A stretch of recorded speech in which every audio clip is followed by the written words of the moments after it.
prime colpi di coraggio che ti avevi a... Parte il TG1.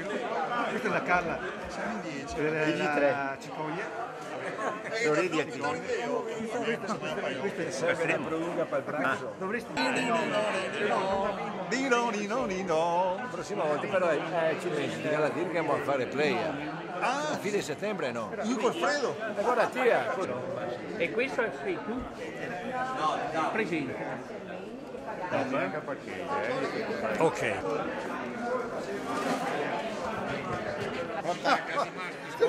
Come andiamo? Ti sono arrivato tardi, figlio mio. L'orsito, Ma che c'era sempre tutto? l'orsito, dove giocare? Ti ho messo, che l'altra volta. Mi auguro che abbia votato qualcuno di voi. No, io ho respinto la candidatura. Ho respinto la candidatura. No, ho respinto la candidatura.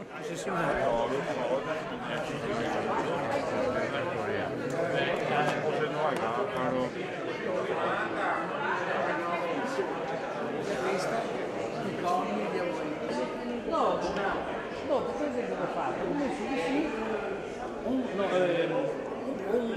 personaggio storto.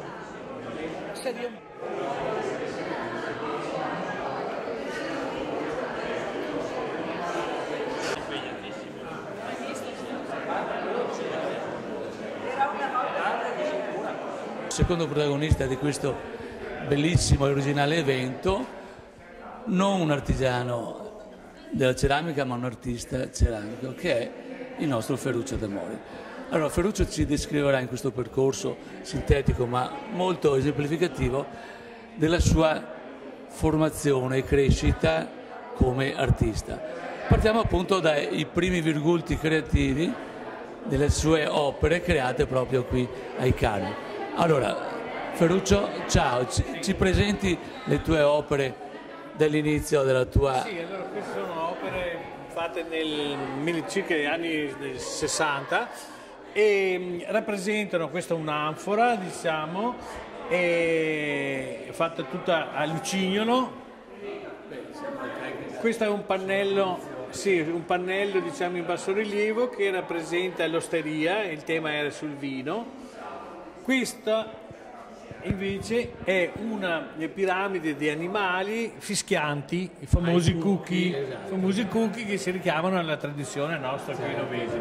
Il passaggio tra le prime forme, fra virgolette, scolastiche, i primi esperimenti, i primi modelli, arriviamo al Pinocchio, quindi l'allegoria del bugiardo ormai internazionale come simbolo. Cosa rappresentano questi anelli? Questi anelli rappresentano le bugie che uno dice in varie dimensioni e colori a seconda della gravità che uno le ha espresse, fatto con del materiale ceramico, una smaltatura a craquelé per dare l'evidenza del, diciamo, il vecchio, l'usato, il consumato. Queste invece sono delle interpretazioni di personaggi mitici, leggendari, eccetera, riferiti ai Sumeri, dove ho cercato di sviluppare questi effetti di questi smalti cristallizzati che danno l'idea di questo effetto splendente, no? Perché questi personaggi sarebbero personaggi mitici provenienti dal cielo, eccetera, che hanno, diciamo, questi colori sgargianti e questi effetti iridescenti. Cosa distinguono questi oggetti, queste sculture basate ovviamente sulla forma degli uccelli e tecnicamente come li fai a risolvere con un effetto eccezionale questi smalti? La particolarità di questi smalti è prima di tutto che sono cotti a una temperatura, diciamo, di circa 1100 gradi, che è una temperatura poco usata nel campo ceramico perché non presenta, diciamo, delle tecniche adatte per la produzione di serie, mentre io, costruendo degli smalti, diciamo, con delle mie formulazioni, li ho portati a questo tipo di temperatura perché certi colori si possono sviluppare, perché se stiamo troppo bassi non si sviluppano certi effetti, se stiamo troppo alti certi effetti spariscono. Questa temperatura, come dicevo, permette di poter sviluppare determinati effetti. Inoltre come esempio possiamo vedere su questo soggetto, qui si sono sviluppati degli effetti di cristalli di zinco che generalmente si sviluppano a 1300 gradi, mentre questi sono riuscito a farli sviluppare più bassi in temperatura. Questo permette, diciamo, per vari motivi, sia minor consumo di energia, eccetera, però a mantenere questi colori vivaci, avendo anche poi una certa resistenza del manufatto, perché essendo greificato è molto più resistente che una normale terralia o terracotta. Sì, non da lasciarsi sfuggire che anche nel termine tu, Ferruccio, hai dato una sottolineatura a una tua tecnica, a una ricerca particolare che è quella sul grass. Sì. E io ho creato questo tipo anche di materiale che abbiamo denominato Grass Last, perché è un materiale molto elastico, molto resistente anche agli urti.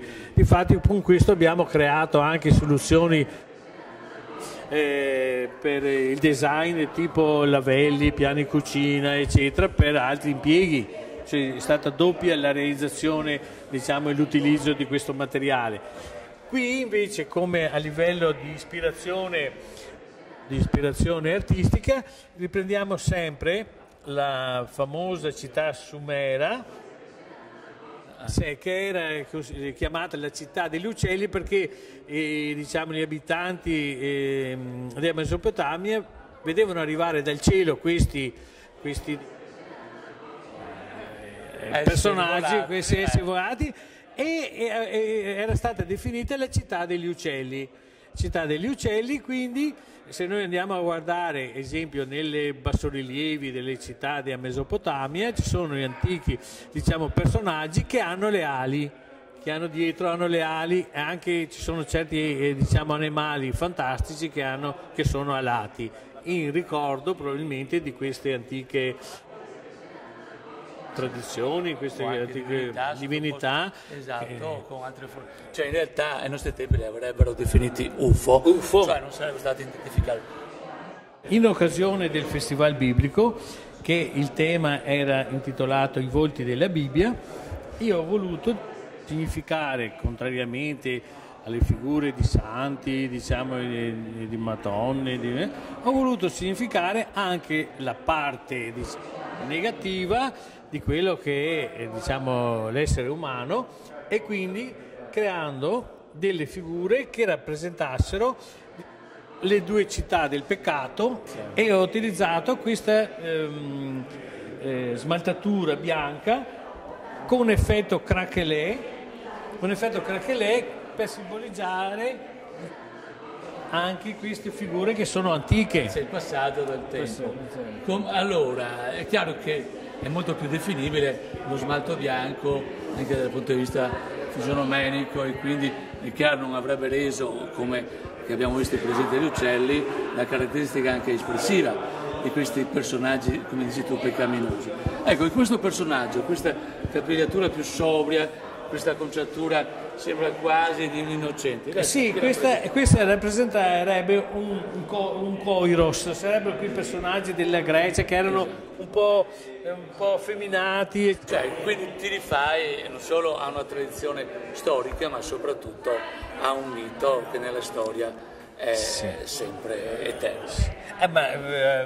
A mio avviso dobbiamo un po' guardare il passato per andare avanti, cioè non possiamo dimenticarci di quello che è stato, degli insegnamenti, no? Della cultura che ci ha formato e quindi ci porta al nuovo tipo di creatività. Sì, soprattutto appunto la riproponi proprio come spunto creativo, che penso sia il massimo anche per esaltarla.